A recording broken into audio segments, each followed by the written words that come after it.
What is something that needs fixing in our country? What is something that needs fixing in our country?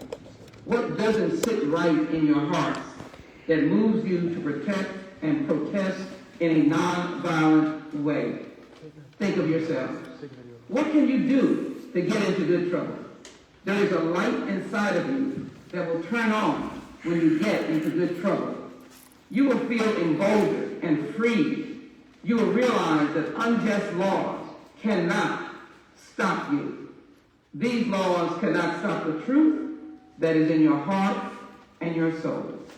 I'll read it again at another time, so if you didn't get it the first time, I'm speaking about you. And I hope you read because of what you've been doing. Mr. Chairman, the emboldened and free Texas Democratic Representatives of 2021. Chairman Jerry Dowd. Thank you very much.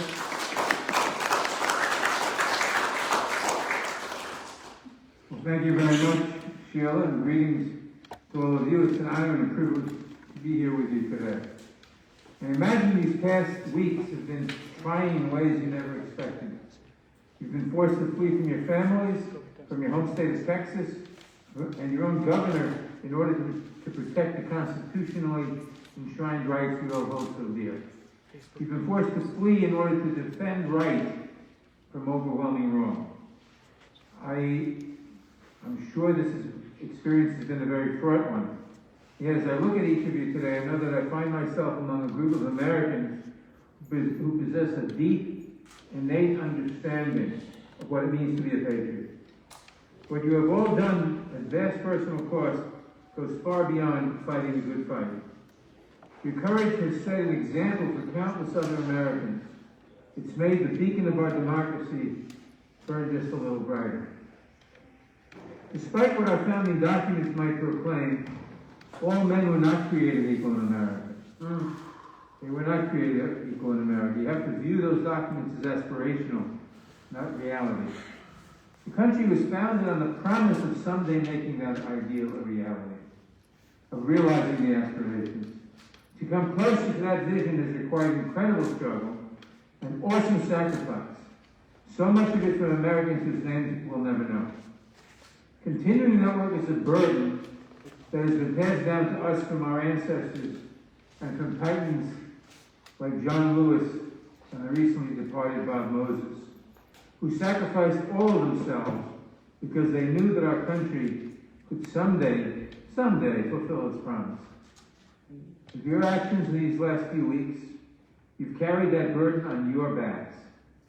I hope you will allow me to thank you on behalf of all those in Congress who share your vision, all of those who fought before for these sacred rights, and most importantly, for all those who will come next. To honor your commitment to democracy, there's a lot of work still to be completed here in Washington. We in Congress and in the White House must emulate the bravery you've demonstrated. As you know, the House passed the For the People Act back in March, and I'm committed to doing all I can to get it through the Senate.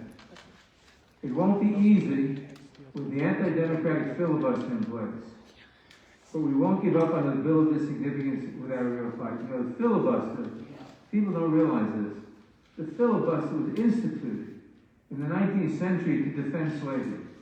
That was its purpose.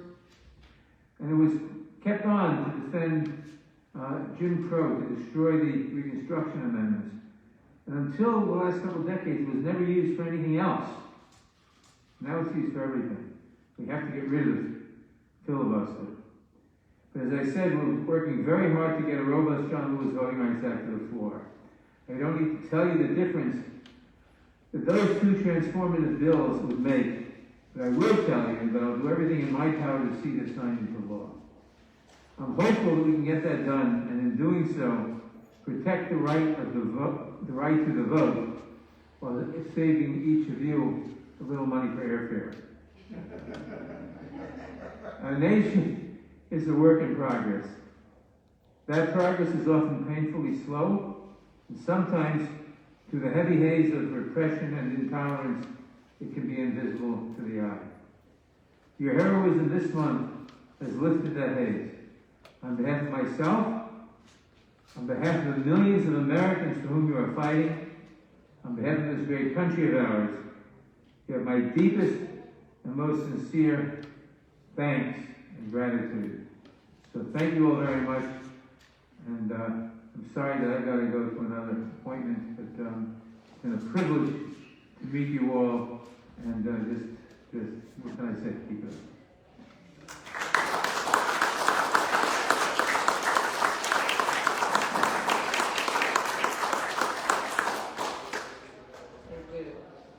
I'm going to yield to Mr. Chairman, Ms. Cohen.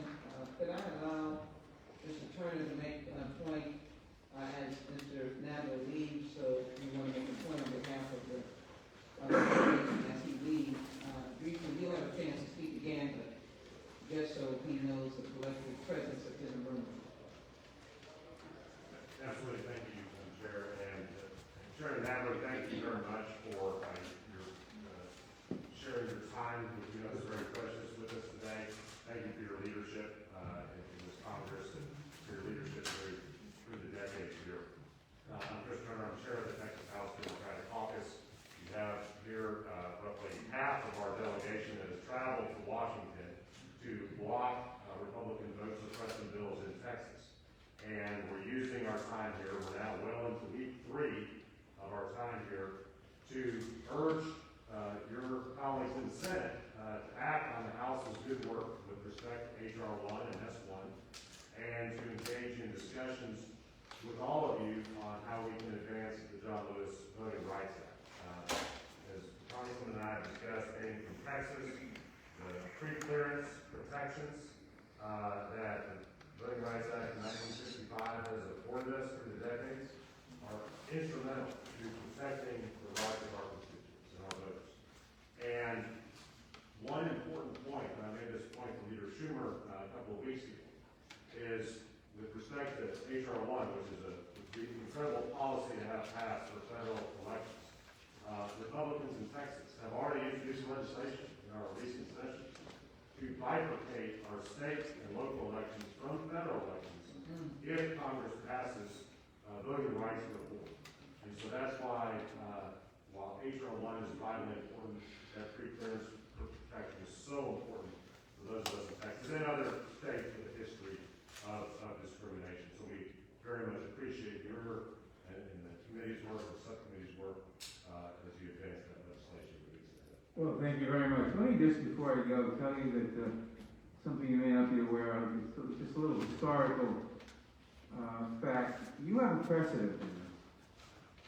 In 1837, Abraham Lincoln and his Whig colleagues in the state legislature in Illinois climbed out the windows and fled to prevent the Democrats from enacting some pro-slavery legislation. They succeeded, and so will you.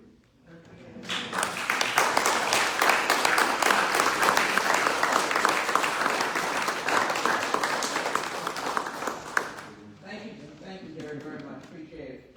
We'll be in touch. We'll keep the faith so you will. Let me now ask to make his remarks, who I don't think Steve Cohen has looked at his real middle name, which is Steve Cohen, Civil Rights, Civil Libertarians Cohen. Steve, Civil Rights, Civil Libertarians Cohen. He's a wonderful chairman to work with on the Constitution Committee, and I have made every effort to make sure that I have been able to add that committee to the committee that I serve on. And we have been through many field hearings and long days and nights in this fight for civil rights, and he has never wavered. His subcommittee, our subcommittee, was either lead committees on dealing with the final product, or at least the draft products that really are coming in from everywhere. But we will have a draft product out of the Judiciary Committee, and you can be assured that Steve Cohen will be shepherding it, because he is a bright light on the forefront of realizing what we have to go through in terms of discrimination in this nation. Thank you, Steve, and we welcome you, Chairman. Thank you. I don't know if this is on. or not on, there it goes. There you are. Come on now. Good afternoon. Sheila Jackson Lee is outstanding. I'm sure you all know that.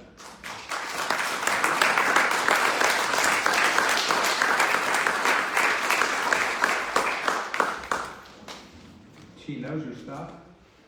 She knows how to deal with people. She knows how to address an issue, and she knows how to make people feel good.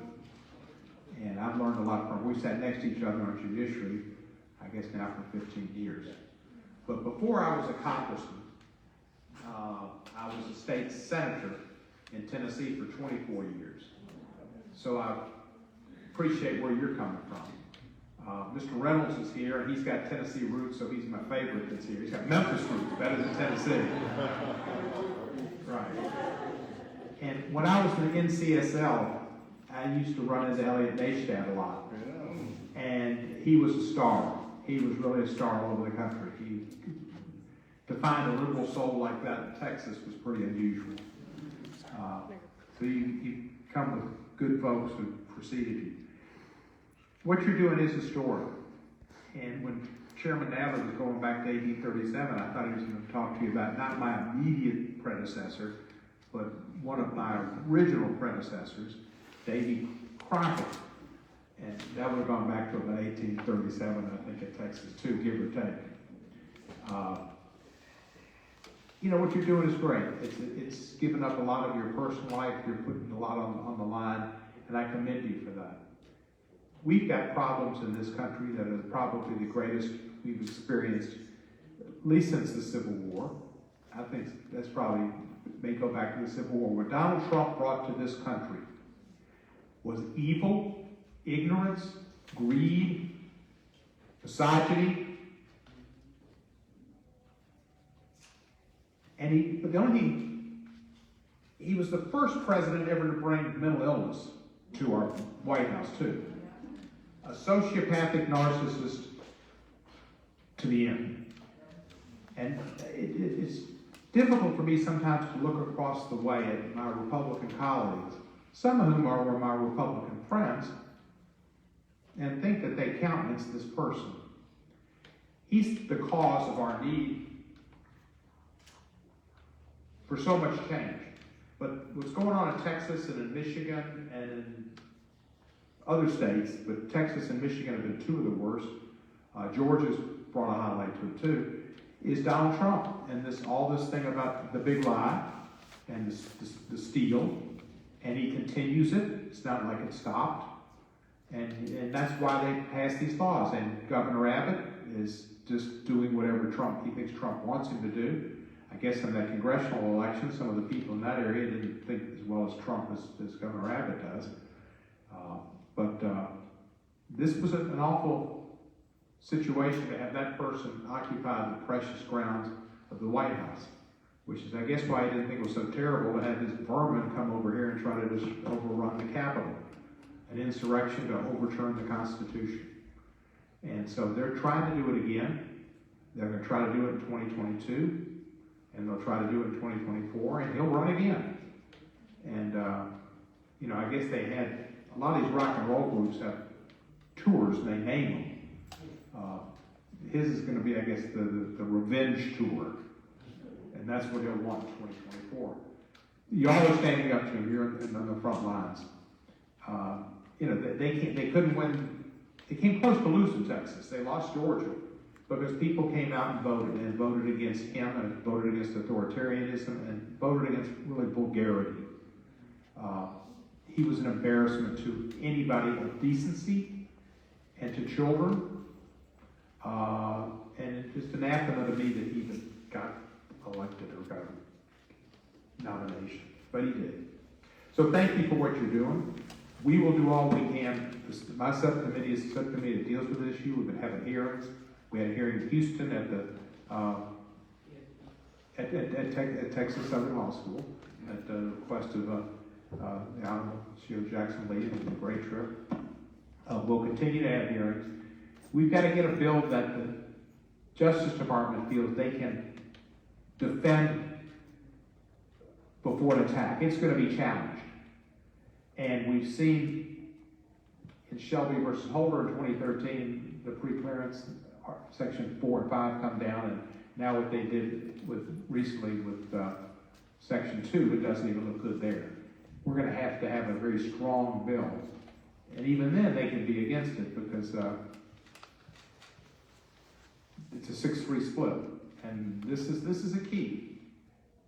I wish I could remember the name. It's I think it was a senator. I saw a senator from Texas, African American lady, on TV the other night, and saying that the fundamentals to everything, to getting anything done, is voting and who you get elected in essence. And she was so right, because if we don't change this and get people elected, we're not going to have any legislation we can ever pass. So, I mean, roads and infrastructure, great. Bipartisanship, fine. Voting is fundamental. That's America, that's democracy. And it also determines who's up here. And if you get the wrong people up here, you can't get good things done. So we've got to get this done. You know, the only hope I've got, and I got a little sense of hope from John Sarbanes, who's the author, sponsor of HR 1. And I said, we were riding the train over yesterday to vote, and he says, John said, well, I think it's going to come together. I think that I think that Manchin's going to come off of it and be for a small carve out on the filibuster on voting rights.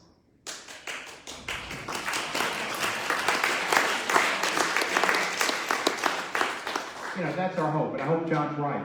John's a good guy, he's smart, he's been here, his father, he's got a lot of tradition, but that's my only hope. Maybe, you know, Manchin's doing all he can, and at the end he can say, I did everything I could, and they wouldn't go for anything, and voting is so essential and so important. And the areas he's indicated an interest include having the nonpartisan redistricting commission, which is what we need. It's absurd to have politicians draw their own districts. That's just absurd. And we need to have pre-clearance, and we need to have all of the John R. Lewis voting rights bill back. So hopefully Sarbanes knows from what he speaks, and that will occur. But we will continue to try to draft our bill in the best fashion so that the Justice Department can defend it and can be successful. I kind of think, and I may be wrong on this, I'm not a Pollyanna by far. I kind of think Chief Justice Roberts is an okay guy. He was the author, and he wrote some stuff in Shelby v. Holder we didn't care about. But he's done a few things on the other side too, and I think he might, if we get a good bill, he might be okay. Clarence Thomas doesn't have Scalia to rely on, so who knows what he'll do. And Kavanaugh, the Nats have had a bad season, so I don't know how this movie is. You know, you just can't judge the rest of them, really. It's a tough, and Alito, he's probably gone. So hopefully we get 5. We'll see what happens. But I thank y'all for your work. I salute you. And you have a lot of good Congress people, none better than Sheila Jackson Lee. And but you got to get them all reelected. And Lizzie Fletcher's got a tough race, and she's going to need your help. And everybody from Texas needs your help. I'm sorry Bella's not going to run for election. I think maybe he saw some writing on the wall and didn't want to deal with it. But he's a good one too. So thank you very much, and happy to be with you. Really good. Keep coming, boy. Let's put him a hand. He's really strong. And one thing I like about him, he likes coming to Texas. And I'm dropping a hint. I'm hoping that we can come again on field hearing. I'm probably out of my league on that, but nothing wrong with dropping a hint. If that would certainly be a provocative hearing. It would certainly have a lot of excitement in the state of Texas. But let me do this. Let me give my opening remarks, and then I want to yield to the distinguished gentleman. Thank you, Steve, very much. I really appreciate it. And let me say this. Congresswoman Garcia and Congressman Green, he would be invited. He's not on the judiciary, but I think they're both in a markup on financial services. And that's one of those that may be into the night, particularly the Republicans are planning on busting today. And I'm surprised they haven't called another motion for adjournment. But in any event, they give their greetings to you, may pop up and may not. But before I introduce the distinguished gentleman from Georgia who has his own battle scars.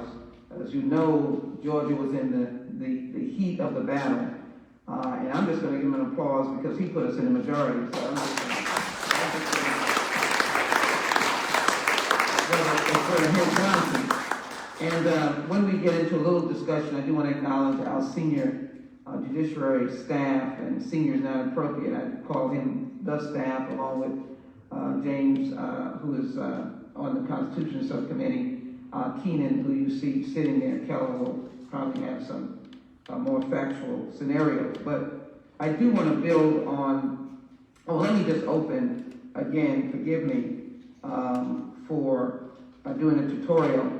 What the chairman said, we have reauthorized this legislation, and unfortunately for all of us who know about immigration law and civil rights, they always want us to sunset it. You know, you ask the question, why do we have to sunset the Voting Rights Act? And we have. And there's been about 4 or 5 reauthorizations. And in actuality, they have gone pretty smoothly. I put it in the record the other day. And when George Bush was president, it was like a birthday party. 98-0 in the Senate. I guess 2 people were away or something, or maybe they only had 98 senators. And then over 400 in the House, which include Republicans and Democrats. We know when Lyndon Baines Johnson, first after the Edmund Pettus Bridge and the bloodshed by John Lewis and others, 1965, it was a reasonably good vote. With a little bit of twisting and the work of Everett Dirksen, it was a pretty strong Republican vote in the Senate. And Bob Michael, Steve, was, I think, one of the leaders in the House to help get that vote out. And so this is sort of a shock to us. We really have to work hard because the last one we did was 15,000 pages of testimony. And Keenan, was how many hearings that we had? Was it 100? What number? We had, closing on 20 hearings, 15,000 pages of testimony, which is what the court sort of indicated that we had to have. And it was under Sensenbrenner. I promise you I will not take 3 hours that I plan to do for you. No one is awake out there. I won't do 3 hours of this. But I think it's important to note that I won't even characterize, we have been trying to do the Voting Rights Act since 2013.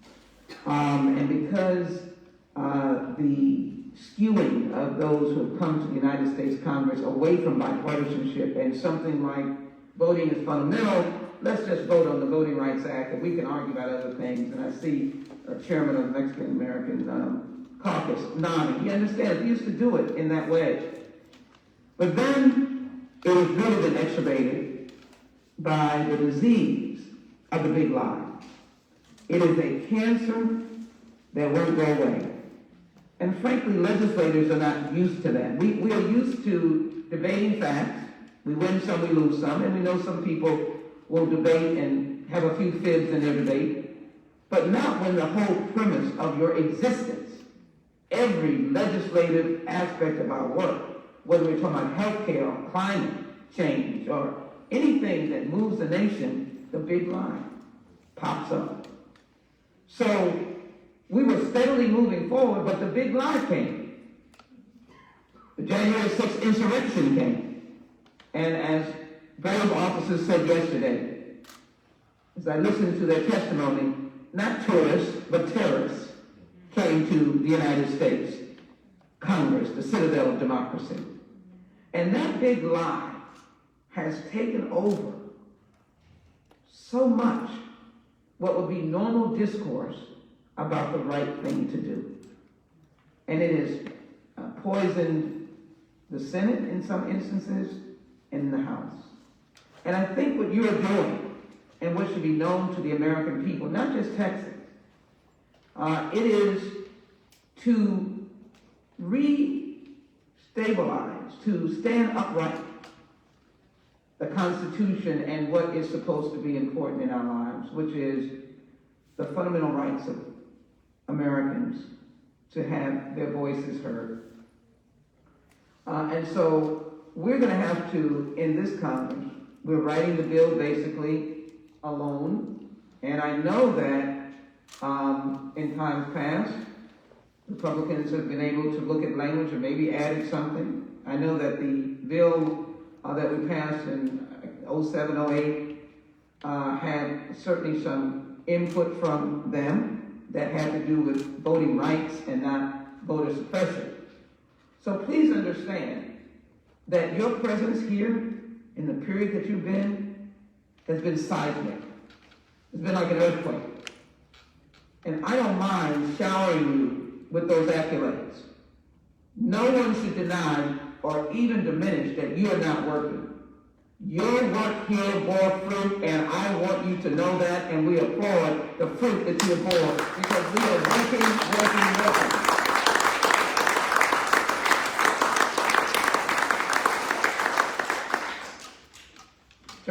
Chairwoman of the Congressional Black Caucus was arrested 2 weeks ago. Gentleman to my right, your left, was arrested last week.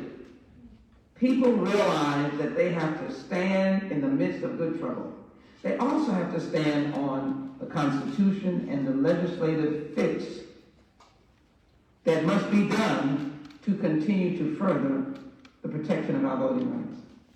And they also have now a better understanding, well, why are these people running away from voter integrity? They understand that SB 7 does not even come 100,000 miles close to voter integrity. It is a summarization of the big lie. And you must keep saying and understanding that, or our voters must understand. We wouldn't do this if it was frivolous. We would only do this if it was the right thing to do so that they could vote. You're going to deny an elderly person the assistance that they need. See, we haven't spoken about that. You're going to deny a young person the assistance they need, a disabled person the assistance they need. You're going to intimidate people. If the bill passed, a lot of people will say the bill is passed, I can't vote. They don't even know what's in it. But it will be a symbol of intimidation. That's why we've got to get it right. Because the first bill, S1, is more tactical, as you well know. It is more, let's make sure we have the right polling places, or a holiday, or let's re-enfranchise felons, and some other things that are here. The commission is here. Some of us want to make sure that the commission is one where we have input to who's on the commission. Those are the challenges of the commission in California. So please be attentive to that. We want to make sure that you're involved in that selection process for it to be fair. But as Manchin has put out, it really is a list of how you can help people logistically vote. In states like Texas and others, we need the armor of the John Robert Lewis voter enhancement bill and the pre-clearance that can stop the bad that sneaks through. Because you will always be fighting if you can't remove it immediately. So what you have heard, and Mr. Chairman Turner indicated that he had heard breaking news that the Senate was trying to, if you will, mesh together. And you know, we had been hearing that, and we had been talking about that, parts of S1, you said that in your opening remarks.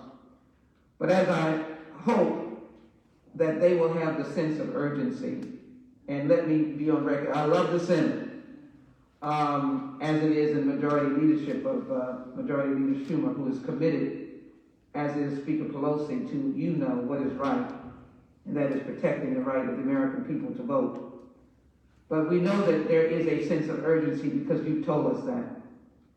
But I think, and I would like to say, that we can see the light at the end of the tunnel, maybe even in August, maybe soon.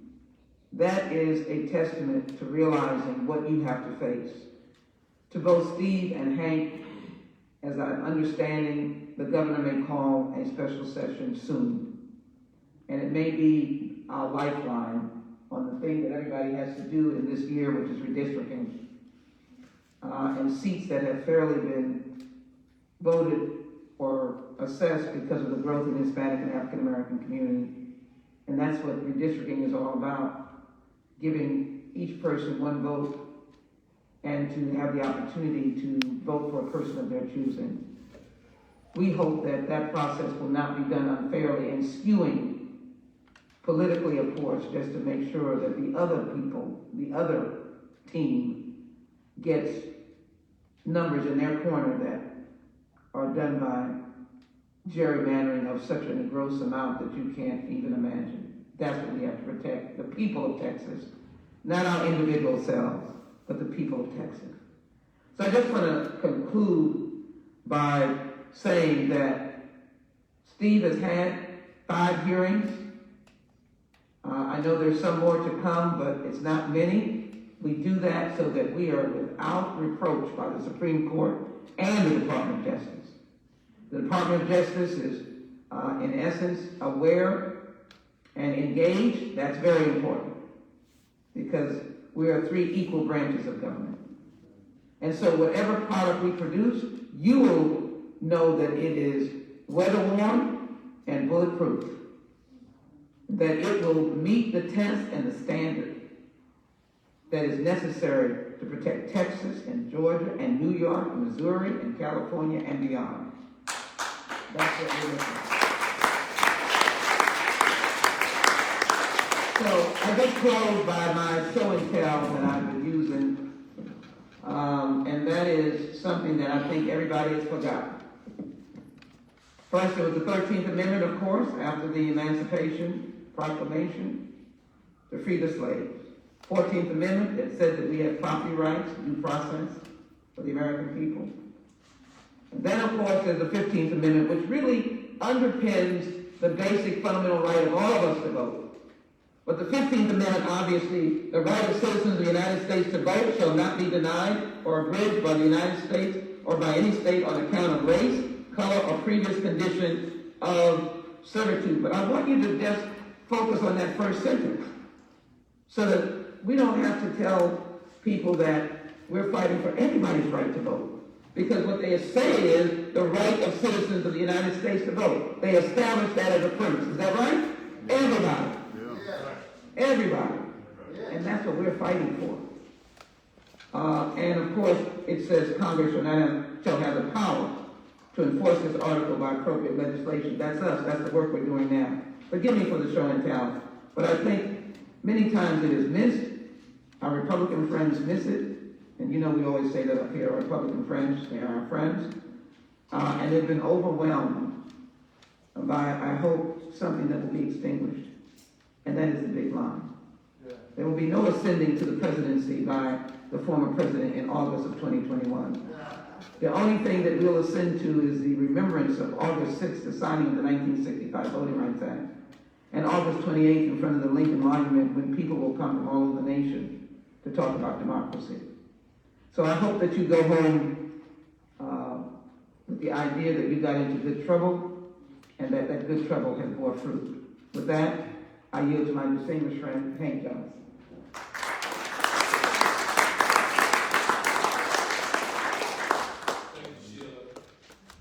And so nice to be with you today.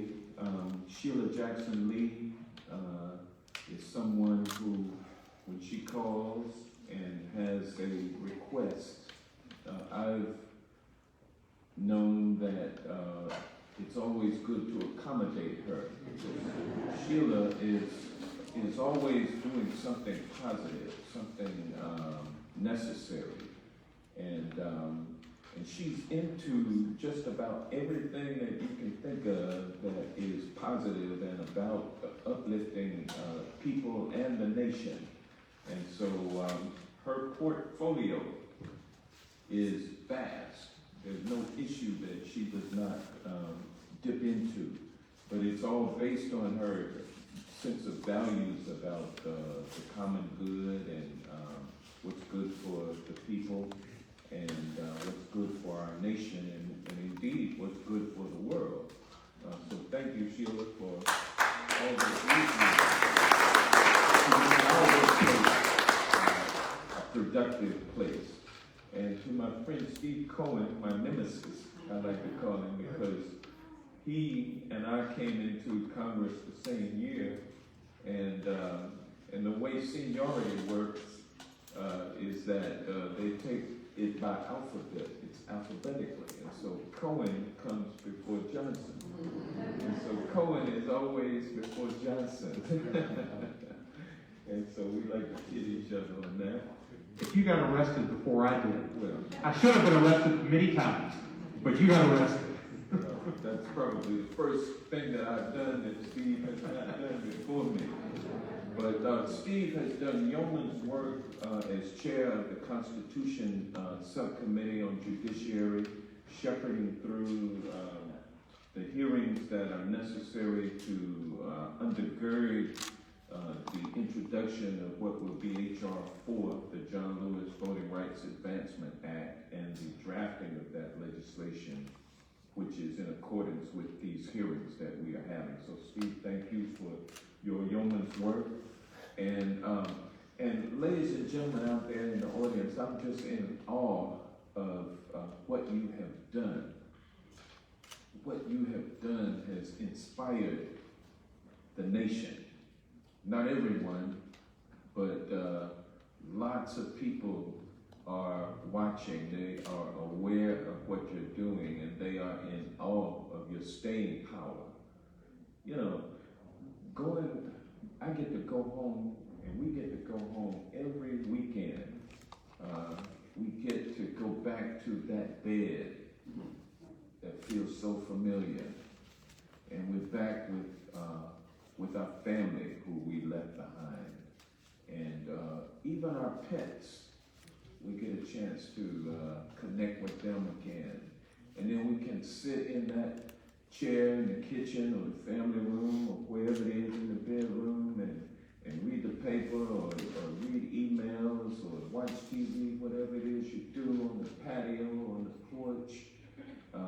You know, familiar surroundings. You can go to the store to pick up what you need and bring it home and cook it, whatever you want.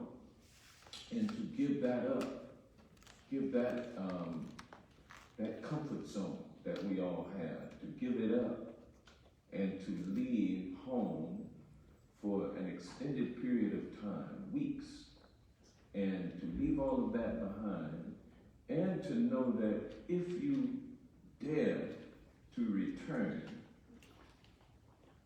you're subject to being arrested and corralled and hog-tied and led back with somebody on a horse, you know, walking you to, and I'm being kind of that we can't put out, we can't negate the fact that that could happen to some of us, you know, but to be treated harshly, in other words, the politics of it, you know, to think of that prospect and to know that once you have made the step that you have taken, there's no going back and there's no return. And so what awaits you, I know, is something that we can't really relate to because we're not in your shoes, but we appreciate so much the sacrifice that you are making and the statement that it is making. You are literally standing in the breach from a place where we don't want our nation to go, and where you don't want your state, and we don't want to see states continue to go in this way, in this manner, on this track. So you're inspiring others to take similar creative action as we move forward. And the fact that you are here is inspiring us in Congress to get a move on it, to light a fire under us. And so I can't tell you how much what you've done means to what we're doing here in Congress and what it means over in the Senate. Everybody knows what the people, the legislators, the Democratic legislators of Texas are doing. And so we support you. We've all, as a country,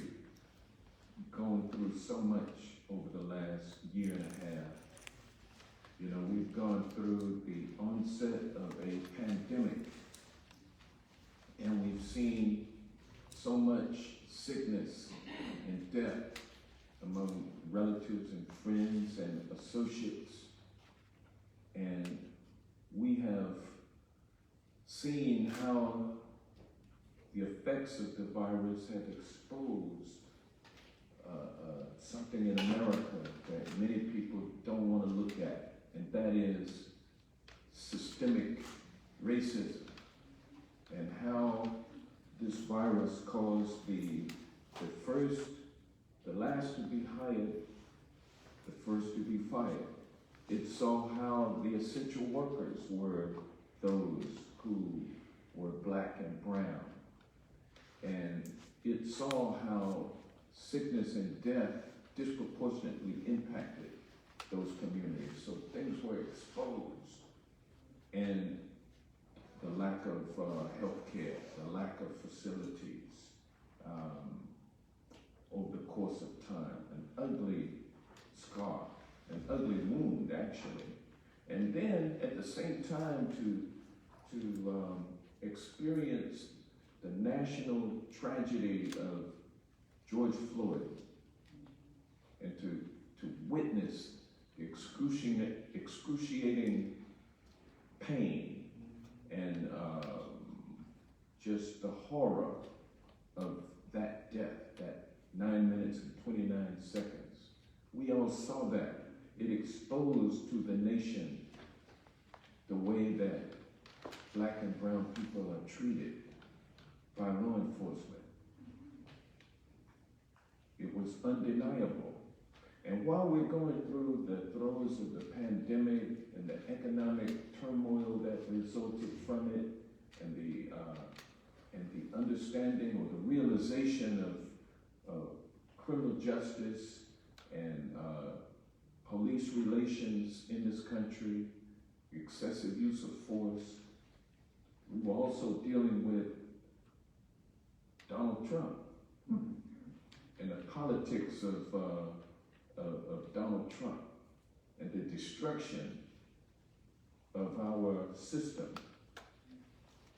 The goal was to, they said, deconstruct the administrative state, but really the goal was to create chaos and to be able to wrestle control out of that chaos, which is still enveloping our nation today and indeed the world, still caught up. And so, how many of y'all were able to watch the select committee proceeding yesterday? Yeah, and you were able to see the footage and hear in real time what was happening as it was narrated by the officers who testified and gave such gut-wrenching testimony. And that same force that wreaked such violence and terror on our Capitol on January 6th, those same forces are the forces that are looking to take away this fundamental right to vote. So we're fighting for the right to vote, but we're also fighting for the future of our democracy. If the folks who want to take away our vote win, then we lose our democracy. So we're at a point where we cannot do anything other than win. And with your determination remaining intact, it signals to the nation that there's nothing that we can't do, no sacrifice that we can't bear in order to achieve the victory at this moment where the very soul of the nation is in jeopardy. So thank y'all so much for what you're doing. I want you to stand tall. Know that we're behind you. Know that America is behind you. and please stay strong, stay the course. We will win. And that's the end of that story. Thank you.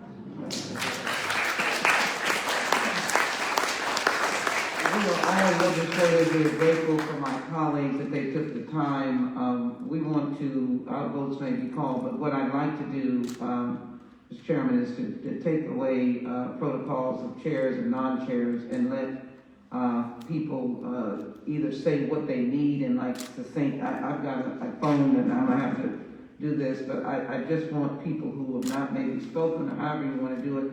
And then I want Keenan, and the chairman will pop in, somebody may say something, what about this provision or something? We'd be happy to answer that. I see that I can call out the name of Armando Wally because it seems like he's the only one that brought some extra Congress people and senators in the room. I don't know how old they are, but they I guess you can count them. You need extra votes. They're in the room, so we welcome them. I can see some heads bobbing back there.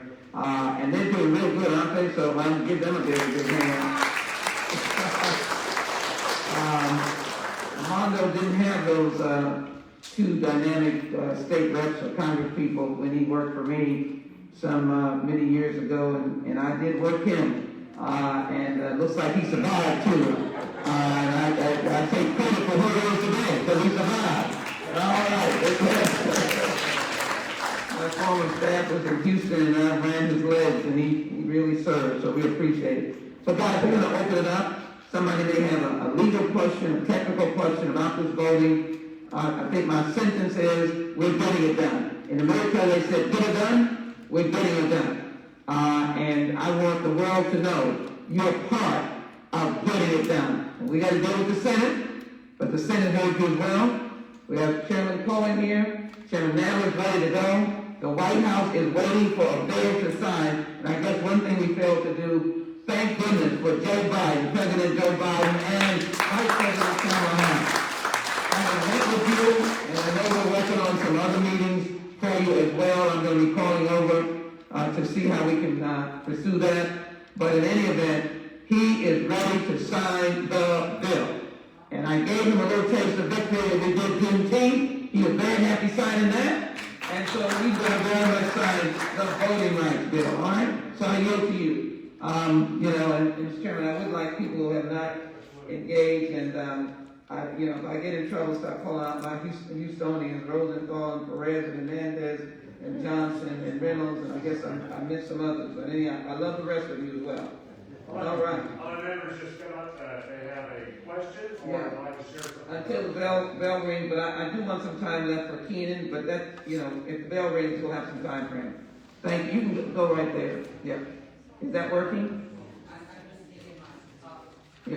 Okay, I'm just giving my colleagues time to warm up. I'm just coming up to say, Congresswoman, you were my Congresswoman back in Houston, and we spent the morning with Reverend Barber, and when you all were speaking, especially Congressman Cohen, it made me think of something that we heard this morning that I wanted to share with you. Reverend Barber said that our nation's leaders cannot be building the infrastructure bridges while allowing the bridges of democracy to be torn down. So I wanted to share that with you. It's a powerful statement. And thank each of you for the work you've always done and you continue to do to protect our nation, our democracy, and our freedoms. Thank you. Thank you for your resolve. Thank you, my representatives. I appreciate it.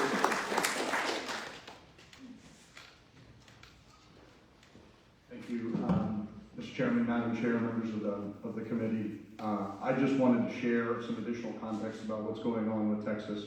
I know we're talking about sort of contemporary events with respect to the Big Line. My name, by the way, is Rafael Lanchia. I am a state representative from Dallas, and I chair the Mexican American Legislative Caucus, which is the oldest and largest Latino legislative caucus in the country.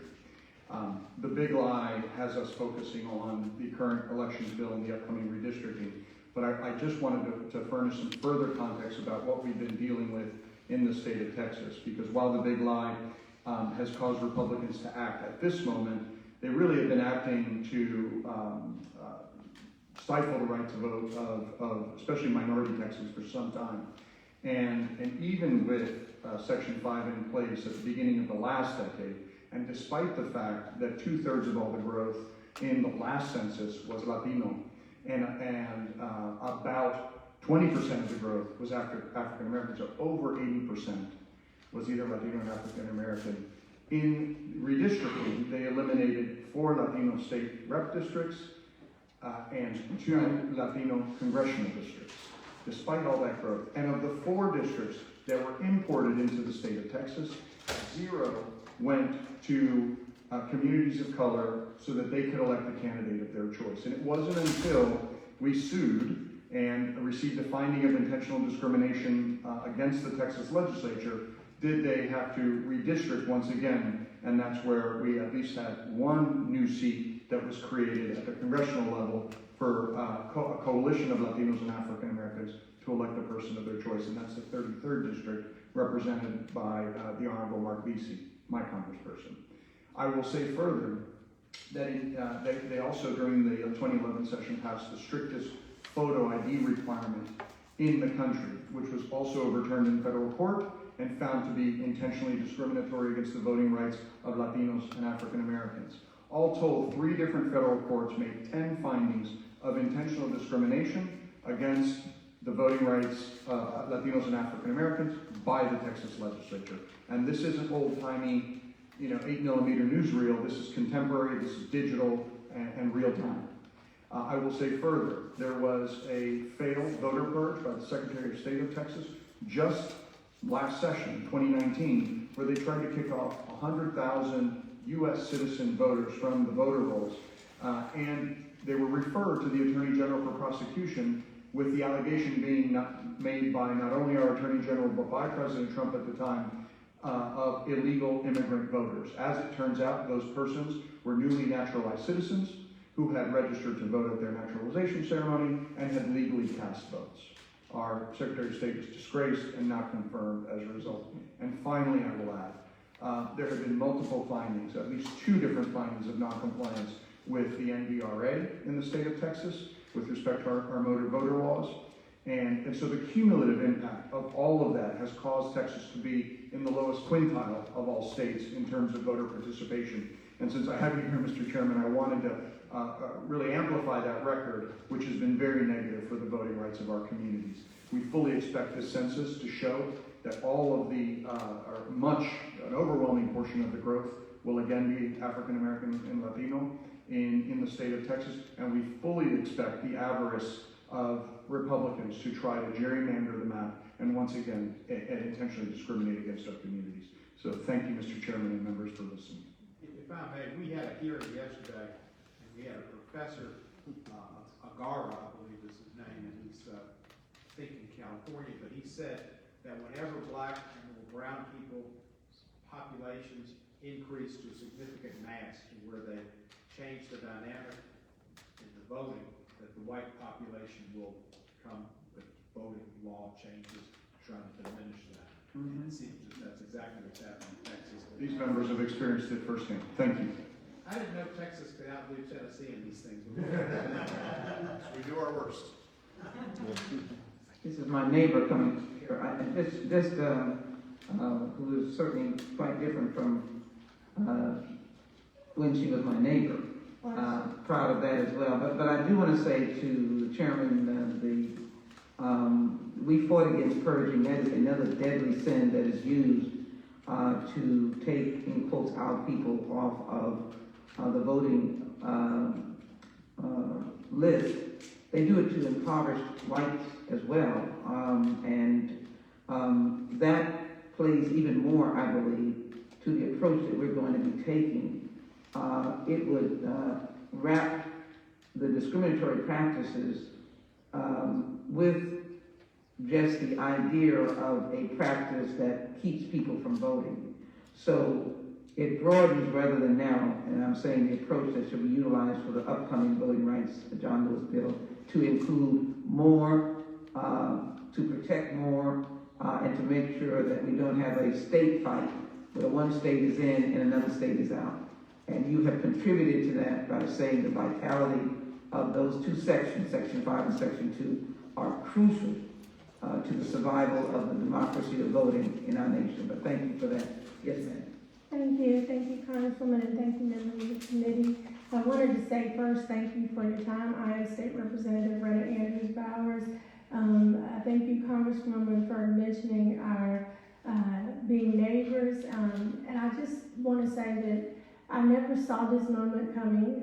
To all the times that Congressman Johnson mentioned about accommodating you, that you came across the street, and Mama always said, Sheila's coming over, excuse me if I might, Sheila's coming over, get your dad. And I want to say that I do believe that Daddy is smiling down at this moment. So grateful to be in this room, to be in this fight with you all. And thank you all today for giving us those nuggets. We've been in many meetings with senators and with your colleagues in the House, and I do believe that today you have given us those real nuggets of talking about gerrymandering, Congressman Cohen, talking about the big lie even further, and misogyny. You all have given us things that will take us that much farther. And I said to Chairman Turner on last evening that I am so proud to be a part of this, and I know that we will go back bolder and stronger together.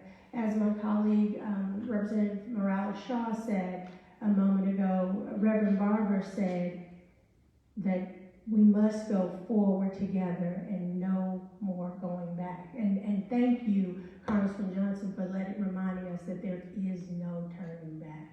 Right. Thank you for the lessons that you've given us today, and we will go forward stronger because of it. Thank you so very much. You have taught us lessons that we are utilizing in this process. Thank you so very much. Good to see neighbor. Thank you, Congresswoman Sheila Jackson Lee, Congressman Johnson, and Congressman Cohen. A lot of people probably don't know this, and I hope that Congresswoman Sheila Jackson Lee won't be mad at me. I'll ask for forgiveness instead of permission, but the original quorum rate that we had back at the end of May, one of the phone calls that I received wasn't from a constituent, it was from Congresswoman Sheila Jackson Lee, and she was calling me feverishly, urging me to impart upon my colleagues the fierce urgency of now that we should break quorum and kill SB 7. So it wasn't some bright idea that I had. I want to thank publicly Congresswoman Sheila Jackson Lee.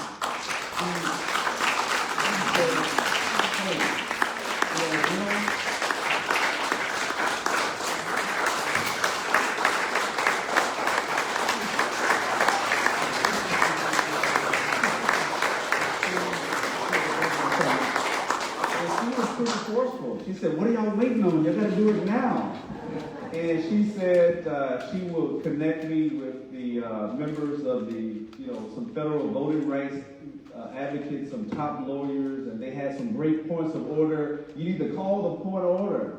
And I just wanted to thank you, Congresswoman, for your leadership and your guidance and your encouragement along the way, telling us that, hey, we have your back, we're going to fight for you. And she's done that. When we came down here last month to meet with the Vice President, she organized key meetings with the Congressional Black Caucus, with Speaker Pelosi and other members on the Hill. And she's been very active in making sure that the Texas delegation had everything that we needed. So, Congresswoman, we appreciate you. We thank you. With Congressman Johnson, I was with him just a few days ago with some brothers, and she was the only sister out there before he got arrested and making good trouble. And Congressman, it was great to be with you, and Representative Johnson was there from Texas. We were out there with him in the hot sun in front of the U.S. Supreme Court, advocating and fighting for voting rights, along with Congressman Green and several other members of the Congressional Black Caucus. And finally, Congressman Cohen, since a young man from Tennessee, you've been a great leader in Tennessee and our family. My grandfather's a minister, and they've always been very proud of you. And it shows that you can have representation regardless of what color you are, because this was, before him, it was Congressman Ford, African American. And many of my family who are African American, they said we're with Cohen. He's been on the right side of civil rights issues, Congresswoman Sheila Jackson Lee, and they've been voting for him ever since, no matter who ran against him. So thank you for your leadership. I'm going to be proud to tell them that you've met with us, and we're going to continue to see you succeed. So we're just so grateful and appreciative of you all. You all are such an inspiration for us as we endeavor upon this fight.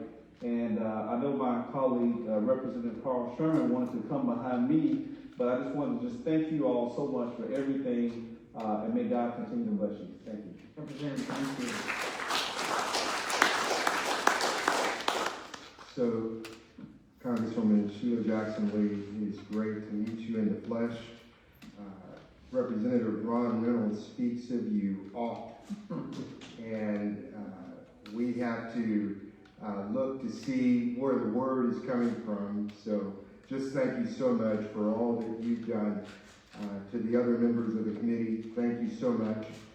Look, we have much work to do, and we're here with a resolve and commitment to be here as long as it takes to get the job done, to kill this bill.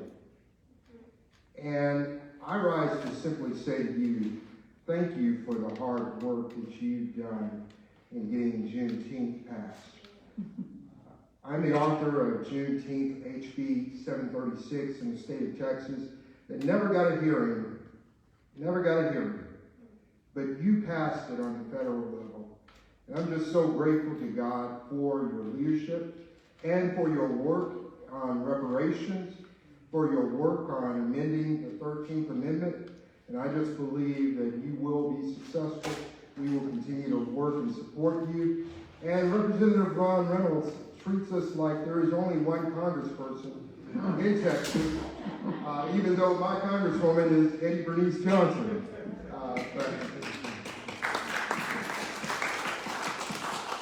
But simply put, I just wanted to rise to tell you thanks so much. Thank you so much for all the work and the support that has been authentic, your support and leadership. Thank you so very much. And we are family across the state. Thank you. Thank you so very much. Let's give the chairman, anybody have?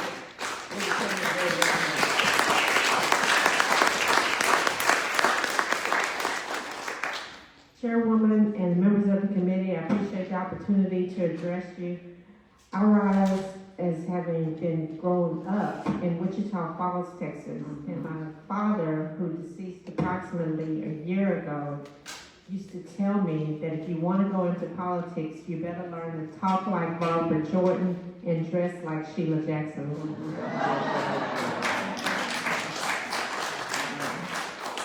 So I wanted to let you know what an inspiration you have been as an African American representing the state of Texas, and how your legacy lives way beyond your district. Thank you. Thank you so very much. Good afternoon. Hi, I'm Ana Maria Ramos. I want to thank you all for giving us the time today, Congressman DC. My congressman is Colin Allred, but my question to you all is regarding the Electoral College, and I'm not quite sure which article it is, but with the insurrectionists coming and attacking the Capitol, when an individual is chosen as an elector, they cannot do anything against the government or to overturn their government. And Texas specifically, members of our Electoral College were participating in trying to overturn the election with our Attorney General. Have you all had any conversations or discussions in terms of looking at that from a federal level and seeing which electors from the specific states participated in the insurrection so that those individuals can be removed? Because if they're trying to overturn our government, those are one of the qualifications that would, with something that would dismiss them, or they would not be qualified to serve as electors. So has there been any conversations in looking into our electors further and their participation in the insurrection? Well, there are two parts to that. First of all, we have been trying, many of us have had legislation dealing with even the existence of the Electoral College. That's one that we think, that's another antiquated process. that was used really to deny then the South to be the dominant force in voting, but then was also a process that would deny the freed slaves, to have one vote, one person. If you do the Electoral College, how in the heck has our friends on the other side been able to win presidential elections when our votes, Al Gore had 2 million more, Hillary Clinton had 3 million more, and of course, we did win in this last election with about 7 million more, and of course, the dominant amount of the Electoral College.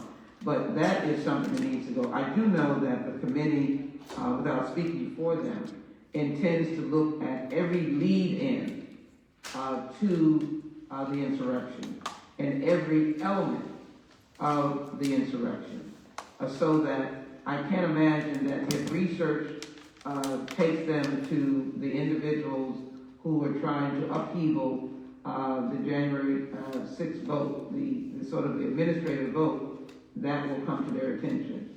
But do not hesitate to bring it to our attention.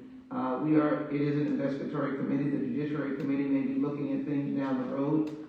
That comes under the Constitution Subcommittee, and we would like to hear you. Thank you, and I would also like to include in that, the part of our bill is also poll workers. And so my concern, and we always talk about, or often talk about, the the June 6th rioters that came here that beat up police officers are going to be the same one looking over my grandmother's shoulder in the polling place.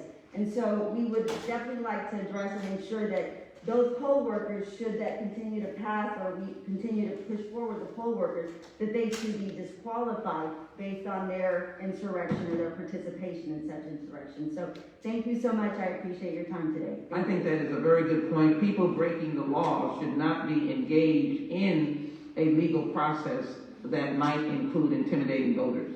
Thank you. I'd like to hear that from you. Thank you.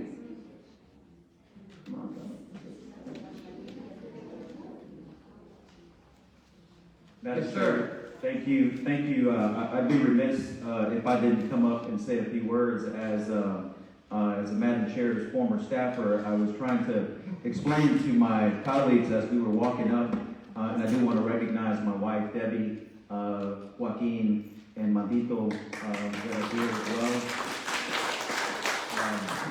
And so I was explaining to them that yes, I did work for Congresswoman Sheila Jackson Lee. I've had the privilege of working for two members of Congress, Congressman Gene Greens, who's since retired, but also Congresswoman Sheila Jackson Lee, who actually hired me as a full-time employee back in 2000 after I completed an internship program sponsored by Senator Rodney Ellis, the Texas Legislative Internship Program. And I say that to say this, is that many of us are part of that legacy of not shutting the door or not pulling up the ladder when you have, quote unquote, made it to a certain position. And so part of that fruit that you talked about, Congresswoman, is Representative Hernandez and actually Ron Reynolds. Both of us participated in TLIP and are now elected officials. So I do want to say thank you.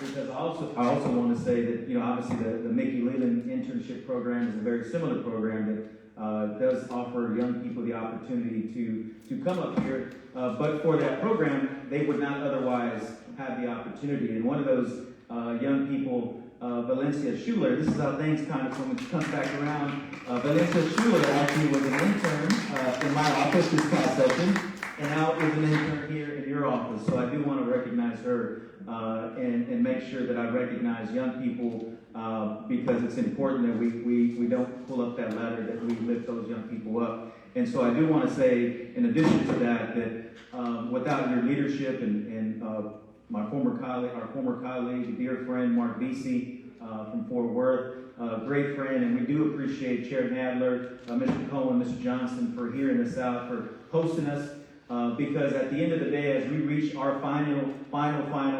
8th and 9th innings of this special session, we don't want this to be just a flashpoint. We want it to be a burning fire, that we continue to put logs into that fire Because at the end of the day, what we're not trying to do is forget all the work that went into doing this work in breaking quorum. And we might lose sometimes. We might lose. But I do want to say to you that we are locked in arms with you, with this Congress, with this president, so that when we don't have to come back here and take these extraordinary measures to stand up for democracy. We don't have to take up these extraordinary measures to fight back bigotry, to fight back racism. Because at the end of the day, I don't want my two children, and many of us have brought our children with us. I don't want my two children and the children that we're trying to raise to be good human beings to believe that somebody that like Donald Trump can get elected ever again. Okay? And so I just want to leave you with that note. I just want to say thank you, Congresswoman, for always being good to me. I was telling our members that there's no better or loyal friend than Sheila Jackson Lee. Because every time I picked up the phone, Ron, every time I picked up the phone, it's always, for me, it's always, hey, how can I help you? What can I do for you? You need PPE? During the pandemic, you need PPE? You need a clinic? You want some vaccines in your district? Congresswoman Sheila Jackson Lee is the one that always does that for us. And I just want to say publicly, thank you in front of all these colleagues because, and I'll I'm a little long-winded, as they know, sometimes. But I would be remiss if I did not say that publicly to you in front of my colleagues who I cherish and they become dear friends in this hotel conference center. But I will leave you with this, and I've been reading Martin Luther King's speeches, the chronology of all his speeches, and there's a lot to grasp from some of those speeches. And one of the things he talks about is unity. And in the eulogy of the four little girls in 1963-64, I believe, after they bombed that church, those four little girls, he gave the eulogy. And he talked about He talked about what the lives that they lived. And one of the points that he made, and I'll leave this final point, he talked about unity. And he said the way they lived their lives was beautiful. It unified a country, unfortunately, at the time. But what he said was the way that those in power keep the underserved, the poor and underserved, was by making them fight against each other. And I don't want to leave here where we're fighting against each other. What I want to leave here is like there's a hip-hop song called UNITY, unity. I want to leave here with unity amongst each other, but amongst people like you and Mark, Mr. Johnson, Chairman Nadler, so that I can teach my children that black and brown people, white folks, Asian folks, people of goodwill can come together for the good of this country. Thank you.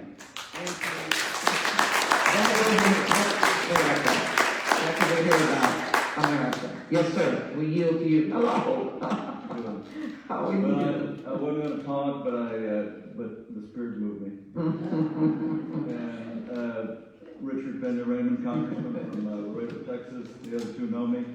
I met Sheila Jackson Lee before she was famous. I was a very young travel aide in 1983, traveling with Bob Kruger, running for the U.S. Senate. And back then Sheila was very involved in our campaign, and we rode together many times, and Dr. Lee as well. Yes. A wonderful man.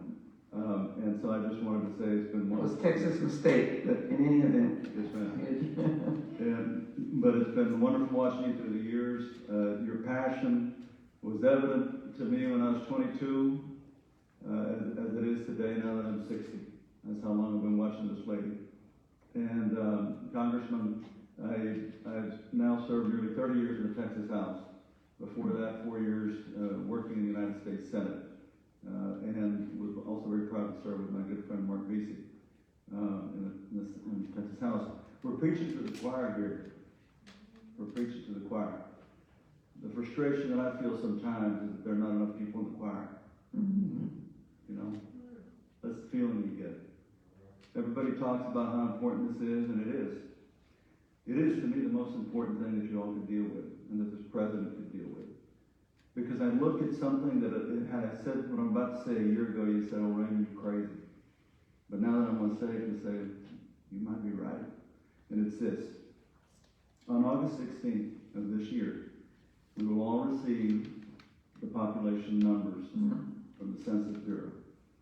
And so it begins, redistricting. This will be the 4th time that I go through redistricting. 4th. I had to watch Tom DeLego camp out at the Capitol in 2003. Mark was a staffer. And we had to redistrict again, and I challenged that and took that to the United States Supreme Court. And we prevailed. Congressman Lee will remember, and we got half the seats back. It was a terrible fight. They've been doing this for congressmen, members of Congress.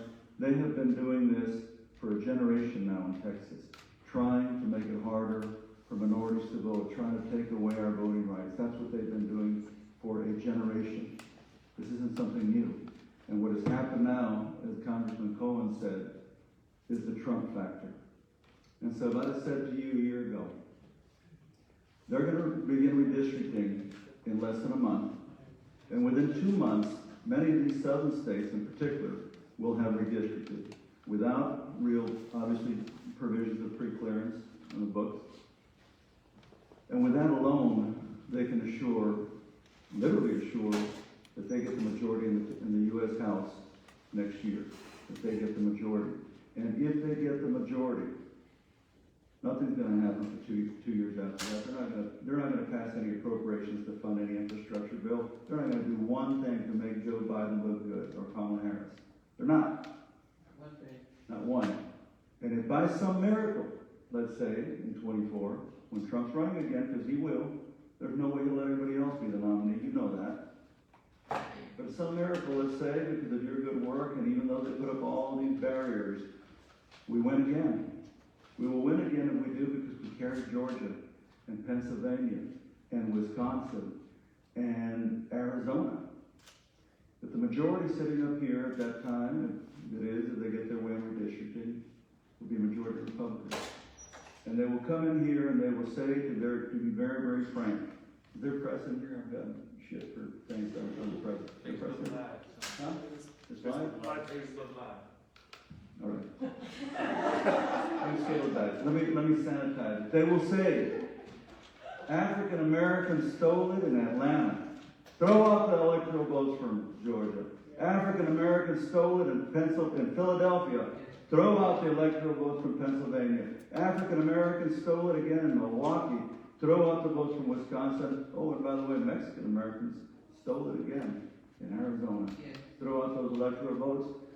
Gosh, nobody's got 270. What does the Constitution say? Speaker McCarthy will pronounce. It says it goes to the House of Representatives, and they will decide who's going to be president. It doesn't matter if Joe Biden or Kamala Harris or whoever it is wins by 7, 8, 9 million votes. They will not seat that person as president. That's how important this is. That's how important this is. Tell about the urgency of now. That's why we're here. People say Texas, yeah, what they're doing in Texas is terrible, but this ain't Texas. This is the whole country.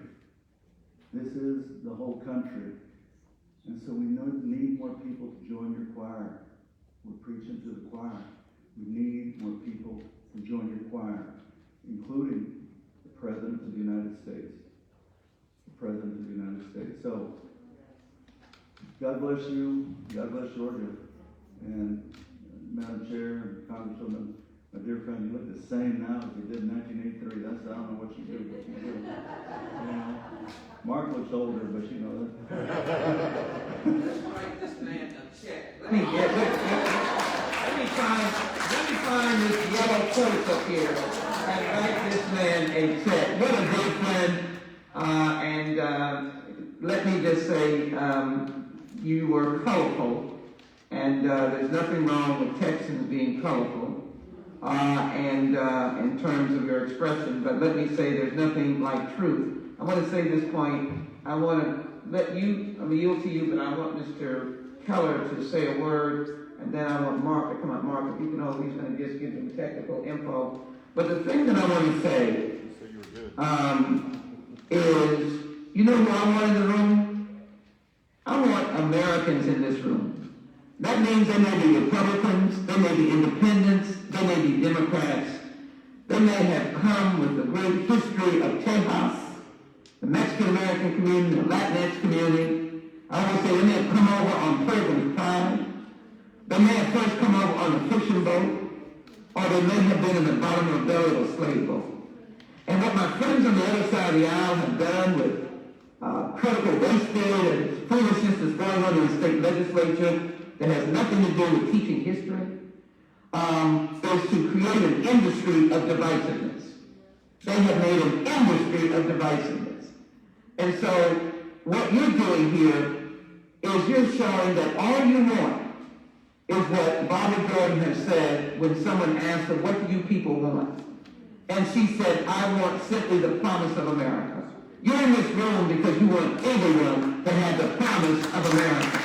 And we have got to get the other side to unshackle themselves from being not part of the American dream and just jumping in, joining you, and saying we're all for the same thing.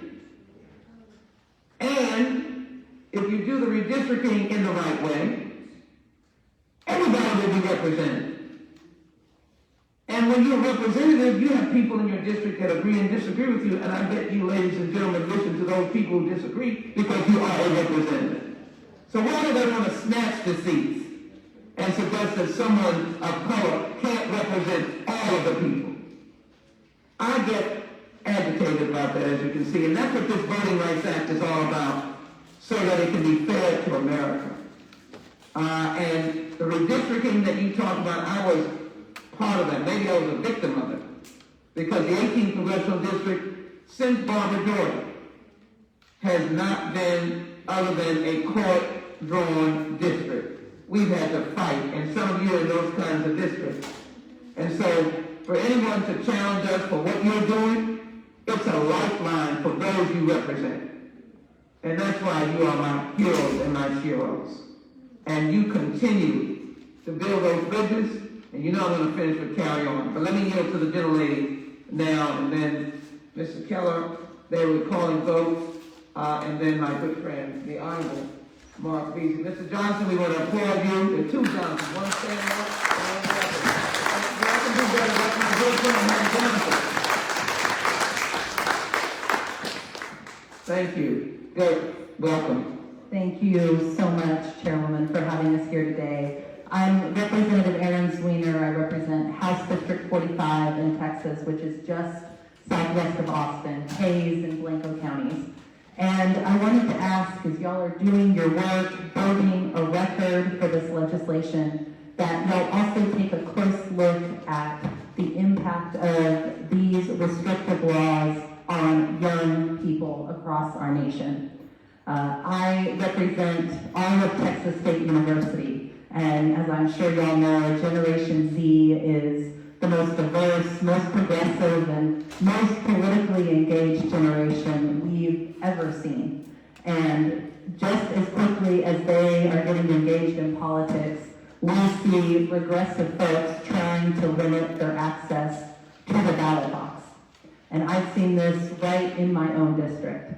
In redistricting, Texas State University was divided between two congressional districts. The lines between Congressional District 21, represented by Chip Roy, and Congressional District 35, represented by Roy Doggett, go right through the Student Center at Texas State University.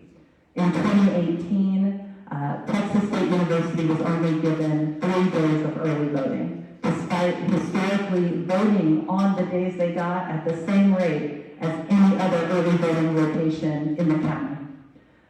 They, in 2018, had 1, 2, 3-hour lines every single moment that location was open those first few days. So there was a request that came from student leaders for the county to offer more early voting days. And the response we got from Republicans in the county was this election is too close to give those students access to the ballot box. That's on the record responses that were sent out from local Republican leaders. Luckily, Texas Civil Rights Project and League of Women Voters had the students back, threatened a lawsuit, managed to get the issue fixed and get more early voting days. I bring up Texas State University because similar types of situations happen across the state.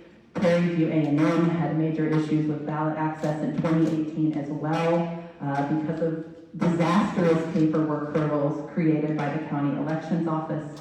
And then in the 2019 legislative session, the Texas legislature passed a law to end mobile voting, which is how many universities did get some access to early voting. So we see these patterns across the state. This particular bill we are talking about, and we're here to kill, is unique in the history of Texas voting legislation because it doesn't specifically target young people, but the baseline of our laws in so many ways makes it harder for them to vote, and I want to make sure that our rising generation is encouraged. So I hope that y'all will also keep that in mind as you are building a record. Thank you so much. Hey, Representative, I am delighted. That is not a good word, but I am very much pleased that you created a record here today. That young people not be left out because they have been discriminated against. And you're right, even before 2018, Prairie View, of course, had one of the very important Supreme Court cases that established the right of students to vote where they go to school, because they were even using any manner of ways to keep people who thought differently and looked differently from voting in the state of Texas. That is our unfortunate record or legacy, and we want to correct that, and we want to not go back. We want to be able to open Texas so that people can vote, and that is what you're doing. Let me yield to Keenan Keller, who has steadily been involved in the reauthorizations of these bills. He knows that I can gavel him, but you've heard the overall discussion, Keenan, so maybe you can make some points, and then I'm going to give the opportunity for closing in respect to your time that you have shared with us. We're so grateful. Sir. Good afternoon. I'm Keenan Keller. I'm counsel to the House Judiciary Committee, and I work for Chairman Navin, Chairman Cohen, Chairman Jackson Lee. It's a pleasure to be here with you this afternoon. We just salute your dedication to democracy. The fact that you're willing to put your personal liberty on the line to make sure that the people of Texas have a fair opportunity to cast a ballot, elect representatives of their choice. Bottom line here is that we all know that Texas is a serial violator of voting rights. Texas is a recidivist. Okay? One of the things that you will actually notice on the Judiciary Committee is the number of Texans on our committee. It's absolutely overwhelming. And one of the reasons that they're on this committee is to continue to protect the back of Texas as it violates the rights of its citizens. I've been with the committee since 1999. I remember the 2003 effort by Majority Leader DeLay. We know everything that's been going on. We have built a very strong record around the reauthorization of the Voting Rights Act. We did it in 2005. We're doing it now. We did it last Congress and the 116th Congress. We'll do it going forward.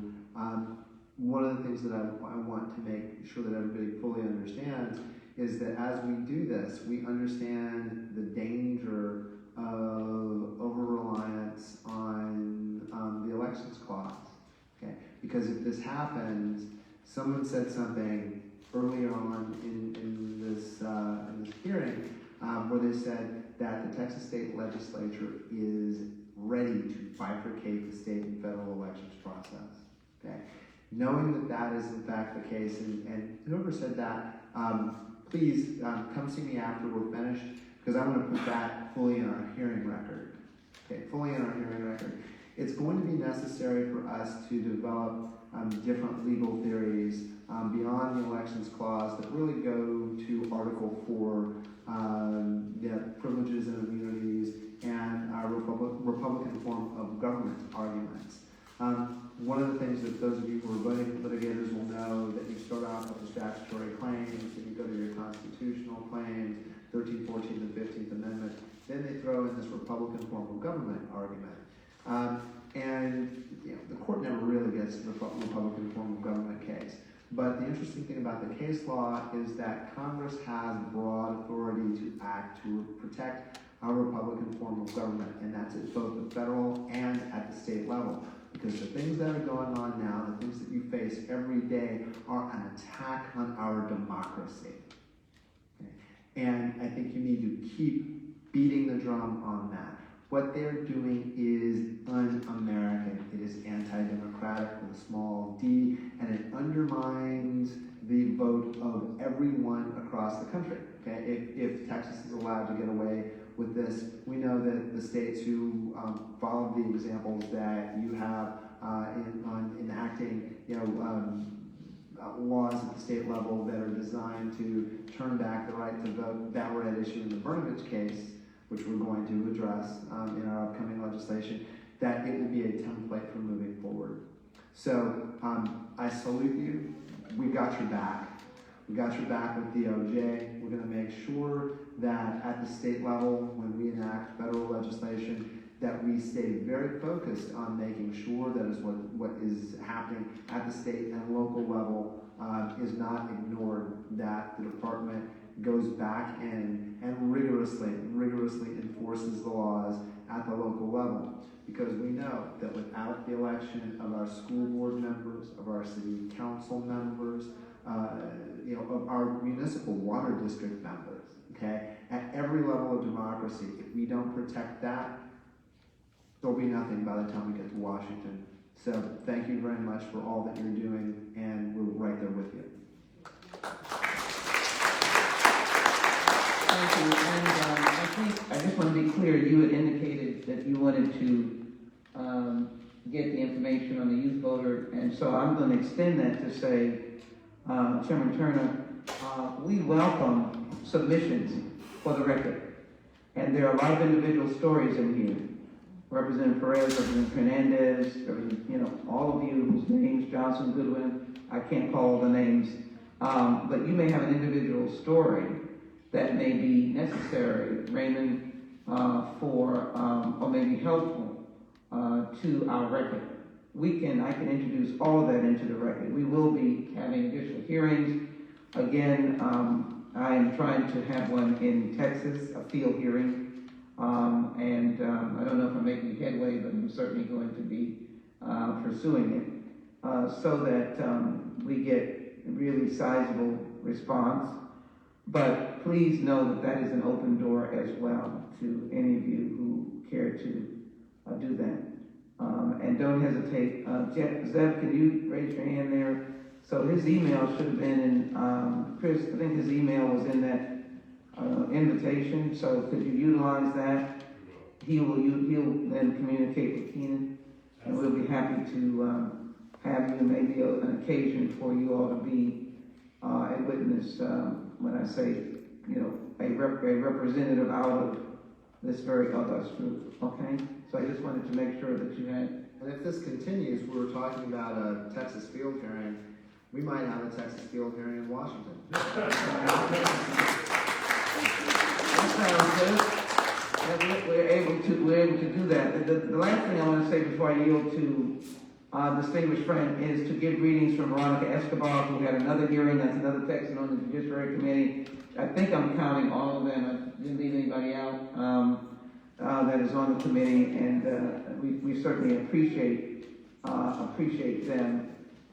So I just want you to also just publicly say and maybe Mark can huddle with me on that. I'm appalled, even though I think we have a similar provision that we can be arrested as well.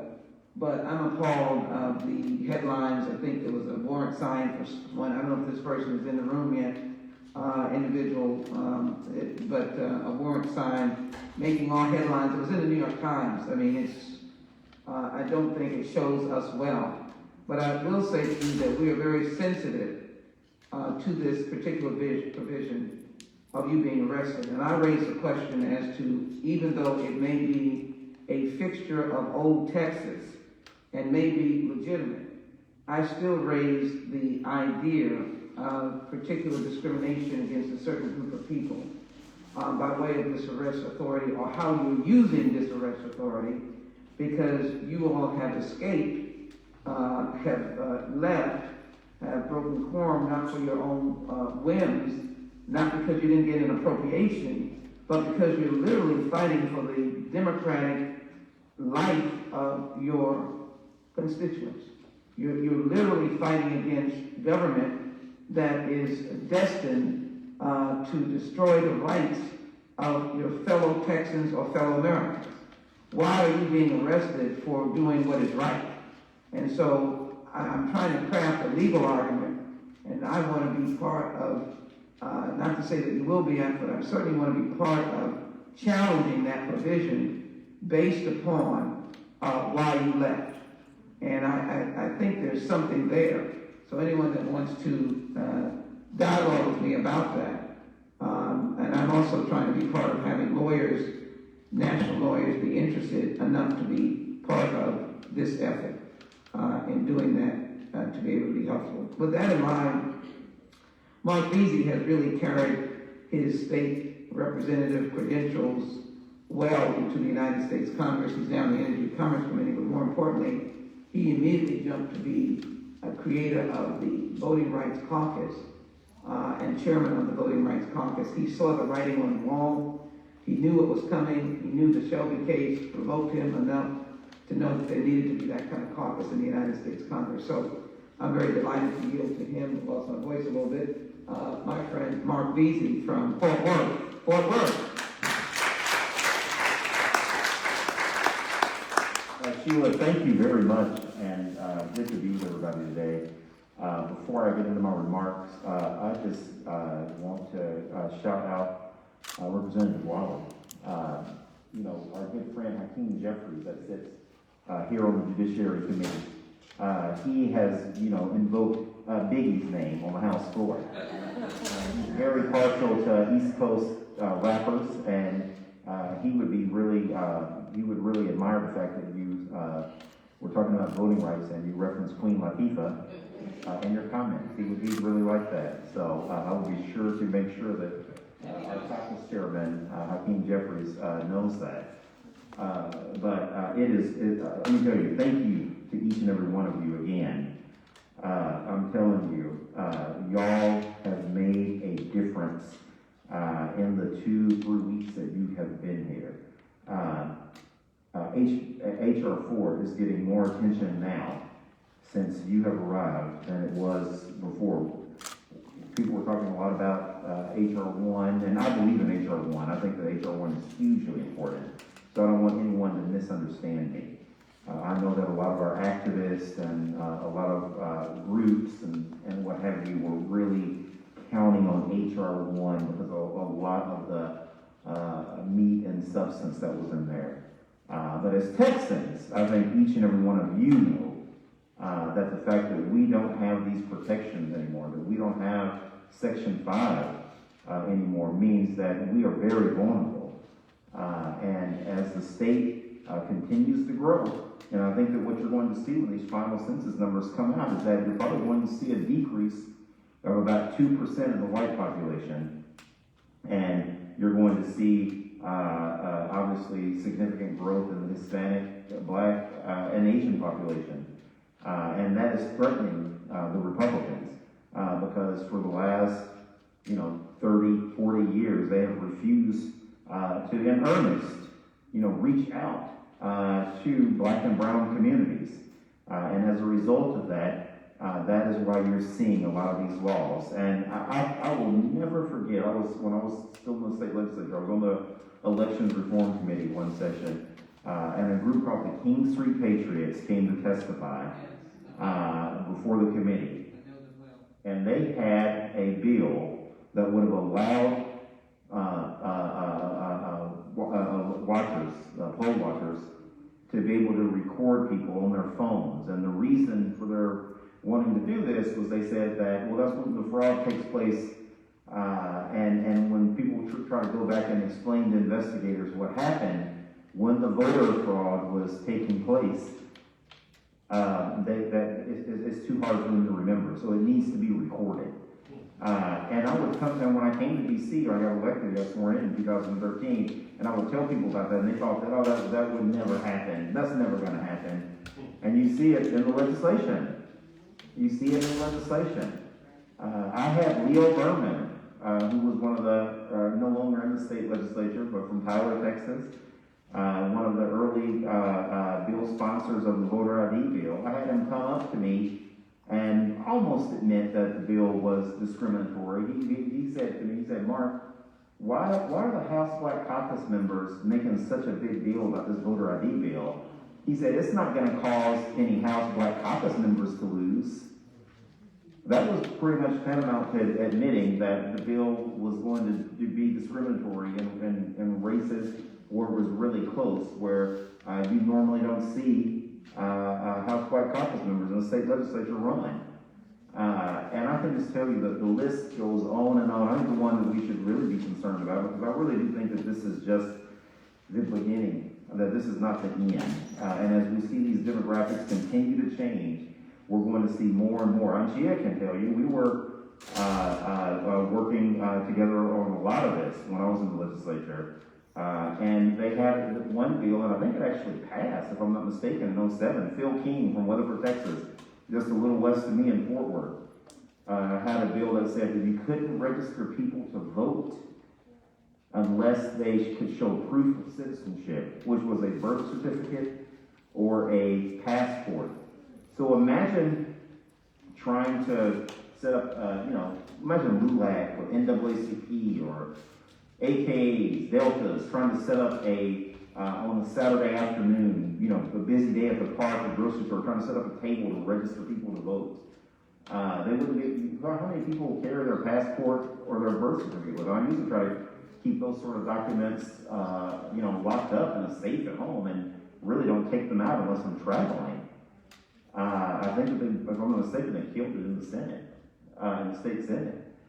But this is really just the beginning, and it just, I think also too, with this Arizona ruling, it shows that how much harder it's going to be to prove intentional discrimination under Section 2. That when they invalidated Section 4, that really took the guts out of Section 5 of the Voting Rights Act. That it really rendered the act almost useless, and they absolutely knew that. And you're going to see, just like with this bill that you're here fighting right now, you're going to see in redistricting things that you have never seen before. We've seen we've lost members of Congress in the Congressional Hispanic Caucus and the CDC when there have been population declines in the states. I think that everybody black in America knows the story of the Great Migration and how so many of our ancestors left to go to places like Detroit and Los Angeles, and now you're starting to see a reverse, and you're starting to see people come back to the South. And in some of those cities, unfortunately, where in Detroit, where they've lost 700,000 people since 1968. They've lost representation, but we've never seen members of Congress, state legislature, be eliminated where we have seen unprecedented gains. But that is what they are going to try to do this upcoming redistricting, where we, people that are black and brown in the state of Texas, where we were the people that contributed to the gains of the state. And you're going to see them try to erase those, and they're going to try to do it through any means necessary by a lot of these bills. And And truly, from the bottom of my heart, I want to thank you just for being here. And let's continue to work together, collaborate together, and look for ways that we can just draw attention to all of these things. Because, it's really now or never. And I think that, I think that when we talk to the media, we obviously need to make sure that we're talking about discrimination against people of color. But I can tell you, for the Democratic Party in the state of Texas, for all the people that have the statewide, aspirations one day to be able to run for a position that's not in a district and be able to represent our state statewide, the more and more of our people that they put barriers in front of to make it harder to vote, the further and further they push that back. And I'm just telling you, if we are going to sit back and wait for demographics alone, and we don't fight this, and we don't put everything that we have into this moment right now, who knows when that time will be. Don't believe in the demographic hype. Don't believe that the state's just going to automatically turn blue all of a sudden. They know what they're doing. They're pushing it back further and further each election cycle, and we have to continue to stand up. So I really do appreciate all of you. I know that you are making tremendous sacrifice by being here.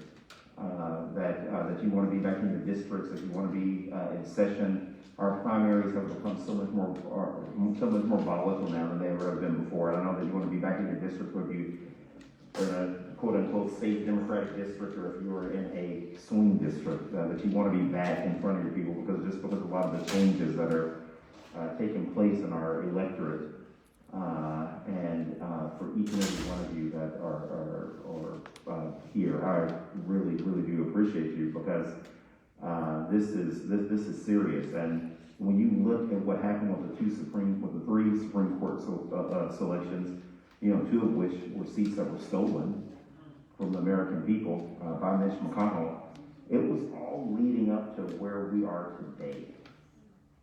It was leading up to where we are today. They knew that we were going to have redistricting. They knew they needed to get these voter suppression bills passed to be able to hold on to their majorities. They knew that Donald Trump was probably not going to win the 2020 popular vote. They can see the changes occurring right before their eyes.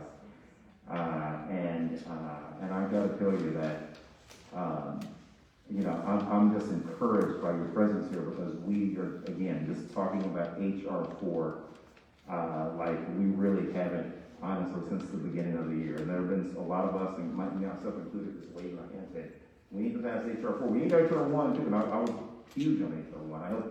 I hope Sarbanes-Whip for HR 1, but I'm telling you, HR 4 for us is life or death for our communities and for Democrats in the state. It truly means everything. So, thank you. Thank you, Madam Chair. And then again, Mark has been on the battlefield and we truly appreciate it.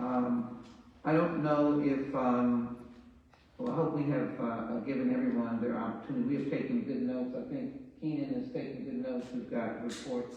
Zed, we've taken both mental and other notes. We need to be able to refine some of what has been said. And I think some crucial issues that have come out clearly is that we're all in support of democracy and its survival, but we know that we've got redistricting coming up. We know what the purpose of this was, to make sure your voters did not have the fullest of measure of voting. And they always want to say to you win. That's not our goal. I win, you win. We might be able to win with 3 votes. The idea is that our integrity is in line for voting for people having the right to vote. And we need to stand up to them and say, no, it's not about me winning.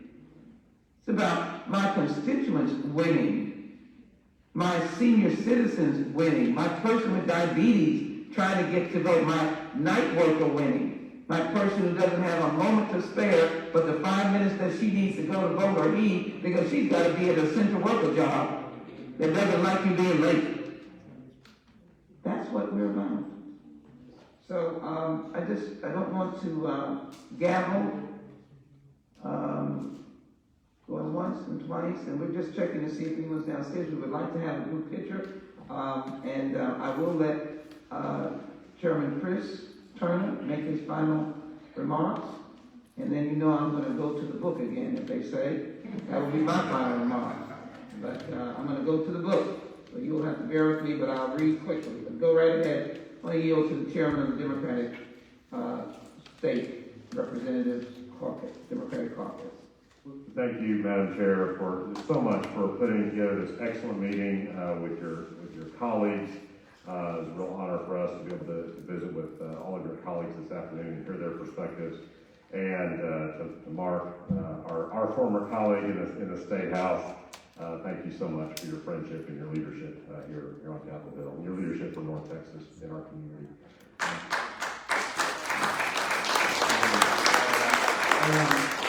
I'm very glad that you all got to hear from so many of our members representing diverse parts of the state of Texas.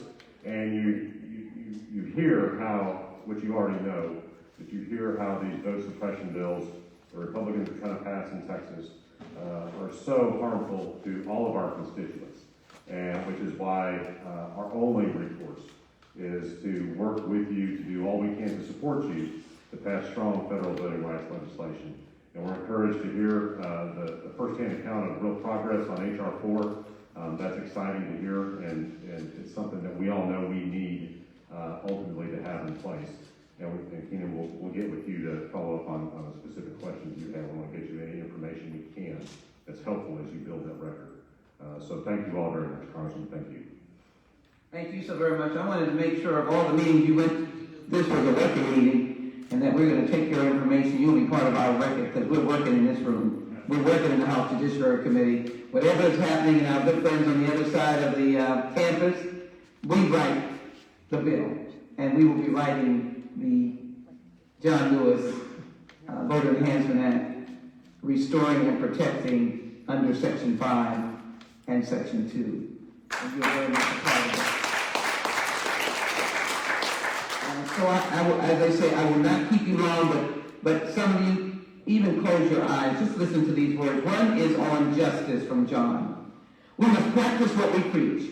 If we believe in life and liberty, then we should not defer the dream of equality and justice under the law for people of color. We must use the system of government to improve our laws and make our society fairer and more just.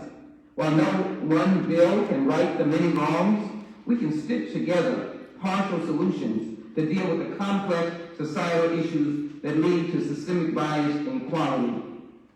Those laws will help everyone. This one is finally on the point of courage. And I want to end on this. There may be a time when history calls upon you.